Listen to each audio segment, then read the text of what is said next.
He was an emperor who ruled the world, yet lost himself in the eyes of one man. Hadrian, master of Rome, and Antinous, the beautiful youth from Bithynia, shared a love that defied time and empire. Their bond was whispered about in marble halls and painted in the heavens. For when Antinous died, Hadrian built temples to keep his memory alive. In a world of gods and glory, their love became divine, not written in ink or stone but in the stars themselves, where Hadrian's heart still burns beside his lost beloved. Hadrian was not born into the heart of Rome but into its restless borders. Raised in Spain, educated in Greek philosophy and molded by ambition, he rose through the ranks of power with a mind sharper than any sword. From a young age he was drawn not to the decadence of Rome but to the grace and discipline of Greece, its poetry, its art, and the beauty of its ideals. Where others saw conquest, Hadrian saw harmony.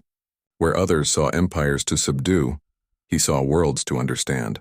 By the time he became emperor in 117 AD, he was already more philosopher than ruler, a man seeking meaning in the vast machinery of power. It was during his travels through the eastern provinces, somewhere along the shining curve of the Nile, that he met the youth who would change his life. Antinous was from Bithynia, a province of Asia Minor, and he was unlike anyone Hadrian had ever seen. His beauty was not the delicate charm of courtiers or the practiced elegance of Roman nobles. It was raw, natural, almost divine.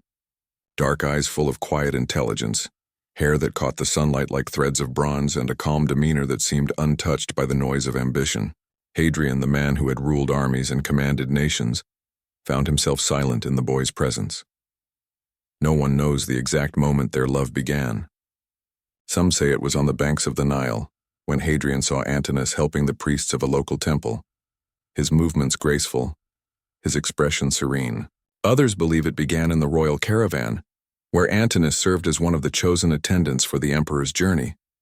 But what is certain is that the connection between them deepened quickly, not the fleeting infatuation of power, but the quiet bond of two souls that recognized each other.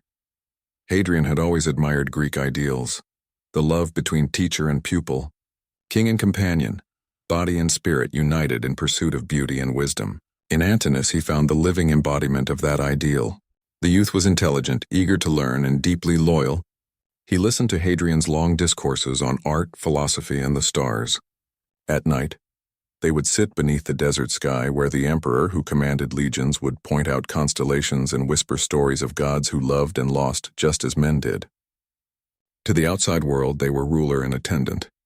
But in those moments beneath the stars, they were simply two souls sharing eternity. Hadrian's reign was marked by peace and progress. Unlike many emperors before him, he sought to strengthen the empire not through war but through unity and culture. He rebuilt cities, restored temples, and traveled endlessly through his provinces, ensuring that Rome's influence was not only felt through soldiers, but through art and understanding. Antinous accompanied him on nearly every journey, from the libraries of Athens to the pyramids of Egypt, from the marble baths of Rome to the sacred groves of Delphi. They walked together, an emperor and a youth whose love dared to exist in the open, beneath the gaze of gods and men alike. There was something magnetic about their companionship. Wherever they went, people whispered. In the marketplaces of Alexandria, in the courtyards of Athens, poets and philosophers murmured that the emperor's love for the Bithynian youth was as radiant as the sun. The court, as always, divided itself between admiration and envy. Some saw in Antinous a divine muse, inspiring the emperor's vision for a more humane and enlightened Rome. Others saw danger, a youth of humble birth, who held the emperor's heart more tightly than any senator or general could hope to. Yet Hadrian never hid his affection. In public festivals, Antinous stood near him. During processions, he rode beside him. Sculptors began to carve his likeness, capturing the soft curves of his face and the quiet dignity that had enchanted an emperor. It was said that when Hadrian looked at Antinous, his usual sternness melted into tenderness. He often quoted lines of Greek poetry, comparing his beloved to Ganymede, the cupbearer of Zeus, lifted into immortality by divine love. Those who knew Hadrian intimately understood that he did not see Antinous merely as a mortal companion. He saw in him a reflection of the divine, the perfect harmony of beauty and soul that philosophers spoke of but few ever found. Their relationship unfolded not in secrecy, but in quiet defiance of convention. Rome was no stranger to passion, but love between men, especially between an emperor and a youth, was a matter to be whispered, not celebrated. Yet Hadrian was not a man who bowed to the small minds of the Senate or the superstitions of the masses. His love for Antinous became a silent rebellion against the rigid expectations of power. He allowed himself to be human, to love openly, and in that vulnerability, he became more than an emperor. He became a man remembered for his heart. Their journeys through Egypt marked the height of their closeness. The Nile, with its endless waters and timeless sands, seemed to mirror their bond, eternal, flowing, and deep. Hadrian was fascinated by the mysteries of the Egyptian gods, particularly Osiris, whose myth spoke of death and resurrection, of love so strong it defied the grave. Antinous listened as Hadrian spoke of these legends, and perhaps he sensed in those stories a shadow of their own fate. They visited Thebes, Karnak, and the Valley of the Kings. Hadrian ordered inscriptions in their honor, and the priests of the temples treated them as chosen of the gods. In paintings and carvings that would survive for centuries, their images were captured. The emperor and his beloved, walking beside the river of life, framed by the eternal symbols of rebirth. Antinous, though young, carried himself with quiet grace. He had grown from a boy into a man, no longer merely beautiful but noble in presence, almost otherworldly. To Hadrian, he was no longer just a lover. He was a symbol of all that was pure and immortal, but power, as always, casts a shadow. Within the imperial court, whispers grew louder. Senators muttered that Hadrian's affection for the youth had made him weak. Generals feared that decisions were being made not in the interest of Rome, but in the name of personal desire. Yet Hadrian, calm and deliberate, ignored the voices. His empire was flourishing, its borders secure, its people prosperous. He saw no shame in love, only in cruelty. Still, there were moments when even Hadrian's heart felt the weight of the world's judgment. He knew that emperors were not allowed to feel as men did. They were expected to be marble statues, cold and untouchable. And yet when Antinous smiled, the emperor felt the illusion of divinity slip away. The world could think what it wished. He had found his truth. By the time they reached the year 130 AD, the empire had stretched to its golden peak. Hadrian decided to make a grand tour of Egypt, a journey of devotion, discovery, and peace. It was during this voyage that the bond between emperor and youth reached its most sacred and tragic chapter. The Nile flowed quietly under the burning sun, and their nights were filled with starlight and the scent of lotus. Antinous had become more contemplative, his eyes carrying a strange sadness. Perhaps he knew something that Hadrian did not. The Egyptians believed that to die in the Nile was to be reborn as a god, and in those days omens and dreams haunted their camp. Hadrian spoke often of mortality, of legacy, of how fleeting life could be even for an emperor. Antinous listened, his expression unreadable. He had seen the toll that leadership took on his beloved, the endless decisions, the loneliness, the unspoken burden of power. And perhaps in his own quiet way, he began to think of what he could give Hadrian that would last beyond the mortal world. One night, under the faint glow of torches, they walked along the riverbank together. The water shimmered like molten glass. Hadrian spoke of building a new city by the Nile, one that would bear his vision of unity between Rome and Egypt. Antinous smiled softly, and though the emperor could not know it, that smile carried a silent farewell. Days later, tragedy struck. Antinous disappeared beneath the waters of the Nile. Some said it was an accident. Others whispered of ritual sacrifice, of a deliberate offering to the gods to prolong Hadrian's life. The truth was lost to history, but one thing was certain. When Antinous' body was found, Hadrian's world was shattered. That was the moment when the emperor who ruled the world discovered that all his power meant nothing against the will of fate. For days after Antinous' body was pulled from the Nile, the imperial camp stood in a silence deeper than grief. No soldier dared speak, no musician played, no torch was lit without trembling hands. The emperor, who had once commanded continents, now sat motionless in his tent, staring at the rippling water that had taken the only soul he had ever loved. Hadrian, the man who had faced rebellion and plague without fear, was now crushed by something he could neither fight nor understand.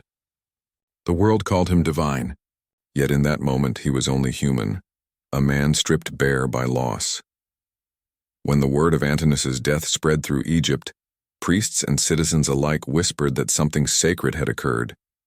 The boy's death was too mysterious, too sudden, too perfect in its setting to be mere chance.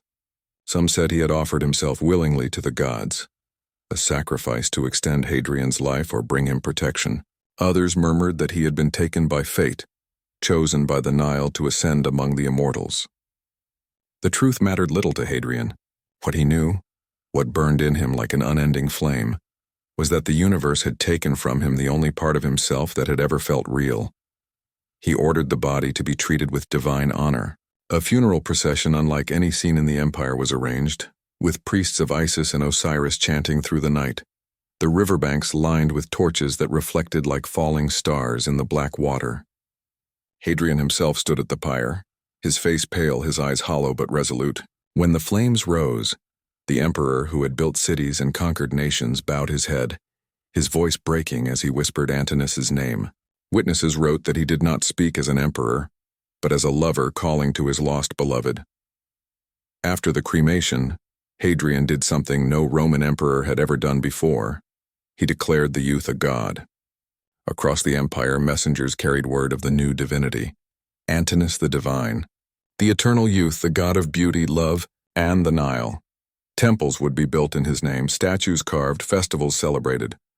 He would be honored not just as Hadrian's lost companion, but as a symbol of everlasting love and rebirth. Some historians would later call it madness, the grief of a man who could not accept death. But those who saw Hadrian during those months knew that what he built was not out of madness but devotion. His loss had transformed him, and in that transformation he sought meaning where others saw tragedy. He believed that if the gods had taken Antinous, then he would give him back to the world as something divine, something eternal. Hadrian traveled down the Nile again, stopping at the very spot where Antinous had drowned. There he ordered the founding of a new city, Antinopolis, the city of Antinous. It would rise from the sands as a place of beauty and remembrance, its streets lined with marble, its temples dedicated to art, youth, and love. Architects from across the empire were summoned, artisans from Greece and Egypt brought together to merge two worlds into one. As the city took shape, Hadrian walked among the builders, his expression distant, his hands tracing the carved likenesses of his lost beloved. Every statue of Antinous was sculpted to perfection, capturing not just his beauty but his serenity. The artists portrayed him as Osiris, as Dionysus, as Hermes. Each image a bridge between mortal and God, between memory and eternity. Even in death, Antinous became a mirror of every culture's longing for divine love. His face appeared on coins, his name was spoken in prayers, and his cult spread faster than any religion of its age. From Egypt to Greece, from Asia Minor to Rome itself, young men and women built shrines offering flowers, incense, and poems to the god who had once been a boy loved by an emperor. But for Hadrian, no statue, no temple, no hymn could fill the emptiness left behind. In the stillness of his private chambers, he surrounded himself with portraits of Antinous. Every night he sat by the flickering lamplight, tracing the outlines of the youth's face with his eyes, whispering fragments of Greek poetry into the dark. Those close to him said that his grief had become a kind of worship, not of the divine Antinous, but of the mortal one who had smiled beside him by the Nile. The court began to worry. The emperor's obsession with the boy's memory seemed endless. Senate envoys spoke of unrest in the provinces, of the need for Hadrian to return to Rome. Yet the emperor remained in Egypt for months, overseeing the completion of the new city. He had inscriptions made that read, "Antinous lives among the stars." Astronomers at his command named a constellation after him, so that when the emperor looked to the night sky, he would see his beloved shining forever above the horizon. When Hadrian finally returned to Rome, he brought with him not only the grief that had changed him, but the vision of an empire united by art and remembrance. The temples of Antinous rose like jewels across the land, some humble, others grand. In Greece, he was worshipped as a god of love. In Egypt, as a resurrected Osiris. In Rome, as the spirit of youth eternal. The people took comfort in the myth that the emperor himself had created, finding in Antinous' story a reflection of their own longing for beauty and transcendence. The Senate, however, was less forgiving. Many senators despised Hadrian's open mourning, calling it un-Roman, an insult to the dignity of the empire. They whispered that his devotion had crossed into blasphemy, that he had elevated a commoner to the realm of gods. But Hadrian, impervious to their disdain, continued his work. He built the grand pantheon in Rome as a temple for all gods, perhaps secretly for the one he loved most. In the years that followed, Hadrian's reign entered its golden twilight. His reforms strengthened the empire's foundations. His travels inspired a cultural rebirth that historians would later call the height of Roman art and architecture. Yet beneath the glory he remained a man haunted. Those who met him in his later years wrote of a certain melancholy that lingered behind his calm demeanor. He smiled rarely, spoke softly, and carried an air of distance, as if a part of him had never returned from Egypt. One night, years after Antinous' death, Hadrian was seen walking alone in the gardens of his villa in Tivoli.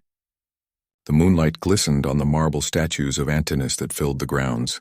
The emperor paused before one of them, a figure carved in youthful perfection, the eyes lifted toward the heavens.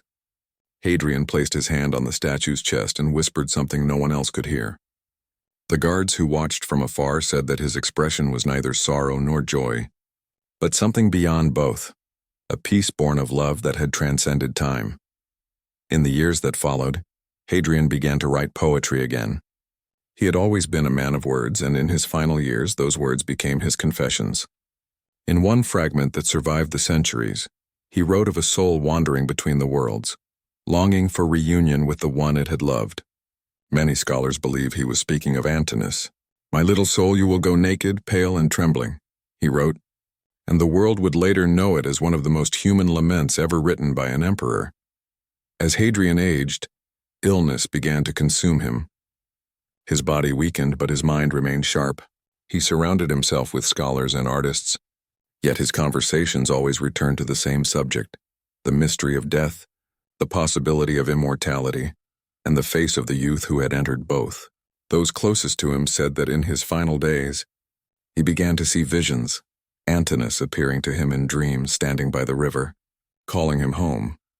When he spoke of Antinous to his attendants, it was never with despair. Instead, it was with a kind of quiet anticipation, as if he knew that soon the separation would end. He told one of his philosophers that love, when true, never dies. It merely changes its form, becoming the bridge between worlds. Perhaps that was why he had turned Antinous into a god, not to defy mortality, but to accept it on his own terms. Across the empire, the cult of Antinous continued to thrive. Shrines multiplied, prayers spread, and countless lovers invoked his name as a protector of devotion and loyalty. His image adorned rings, lamps, and coins. Sailors carried amulets bearing his likeness, believing he would guide them safely through storms.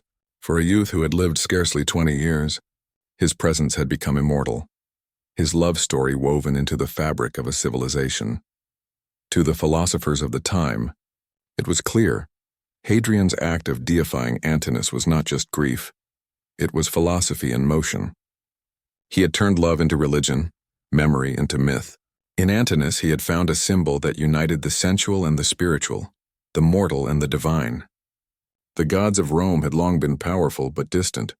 Antinous was something new, a god who had known love, pain, and death, a god who had once been human, and in that perhaps lay the greatest legacy of their love. Years passed and the world slowly turned. Empires shifted, kings rose and fell, and new gods found their places in marble temples.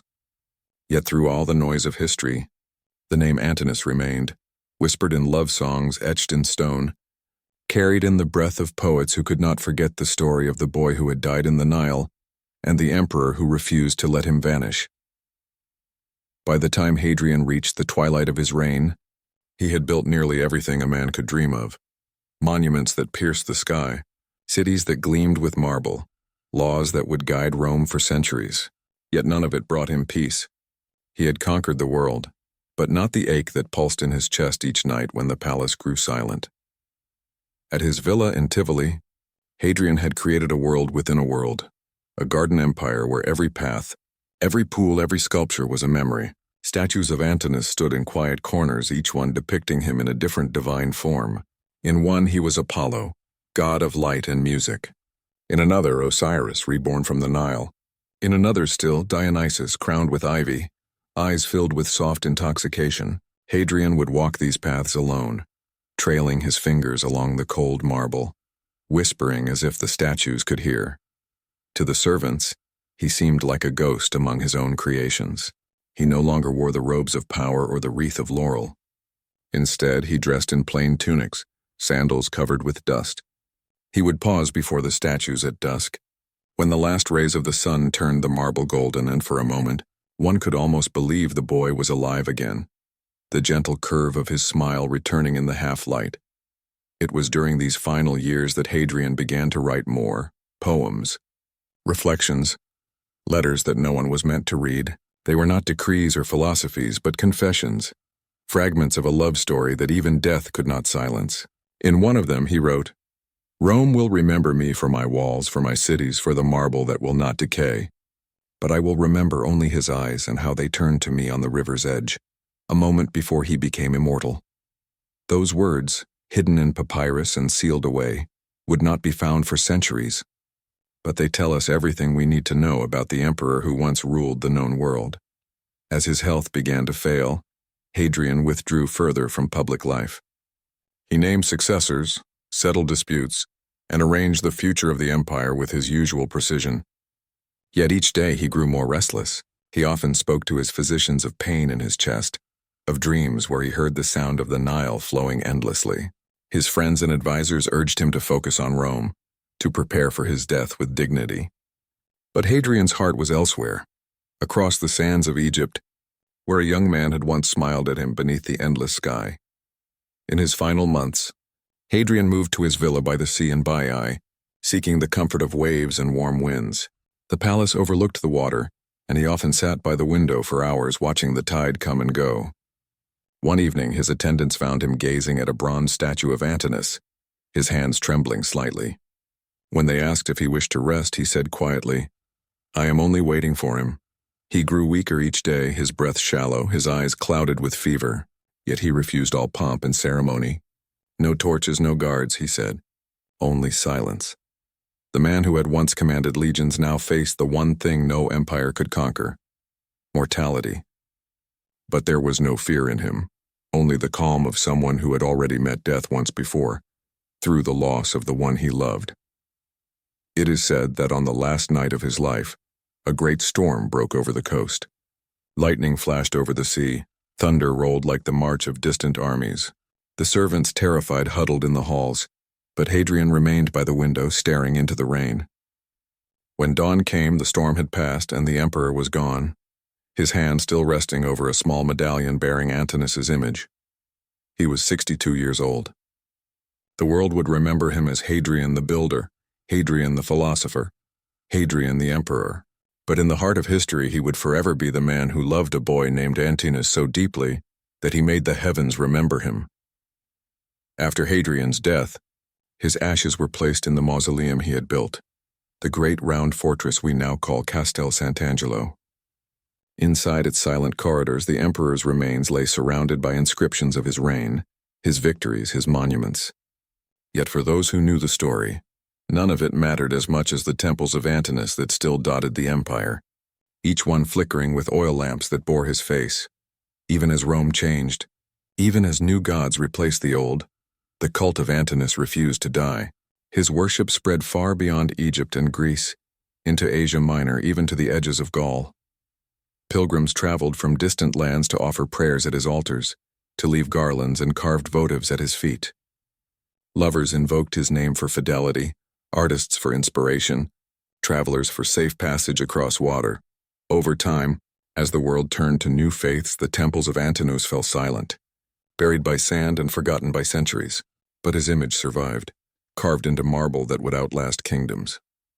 And when archaeologists unearthed his statues millennia later, they were astonished by their beauty, that same serene face, that same calm gaze, the hint of sorrow in the eyes.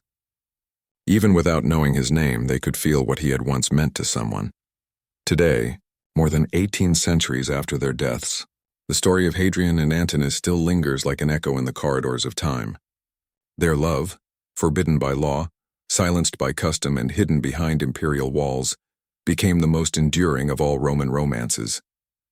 It was not the story of conquest but of devotion, not a tale of gods and empires but of two souls who found eternity in each other. For historians, it is easy to see Hadrian as the architect of empire, a strategist, a reformer, a ruler who balanced power with wisdom. But for those who read between the lines of history, another Hadrian emerges, a man who believed that beauty was divine, that love could outlive death, that the memory of one face could become a religion. In truth, the story of Hadrian and Antinous is not about grief or worship. It is about transformation. In losing Antinous, Hadrian discovered that love is not something to be buried, but something to be reborn. He took the mortal boy who had once walked beside him and turned him into an immortal symbol of beauty, devotion, and eternal youth. And in doing so, he taught the world a lesson that even emperors rarely learn: that love, once real, can never truly die. Centuries later, poets would rediscover their story and write of them in verses filled with wonder. Painters would recreate their faces in frescoes and canvases. Sculptors would study the statues of Antinous and call them the perfection of human form. Some would even say that the Renaissance itself, that great rebirth of art and beauty, carried within it the faint memory of their love. And somewhere, perhaps in that constellation that still bears his name, Hadrian and Antinous walked together once more. Not emperor and subject, not mortal and god, but simply two souls reunited beyond time. The story ends where it began, beside a river beneath the same stars. The water still flows, eternal and calm. The world has changed beyond recognition, but love, that fragile, fierce, impossible force, remains the same. It binds the living to the dead, the present to the past, the human to the divine. So when you hear their names, remember not the marble or the temples, not the crown or the empire. Remember instead the quiet moment by the Nile, the look that passed between them, the promise unspoken, the love that became legend. For in the end, that is all that survives. Not kingdoms, not victories, but love.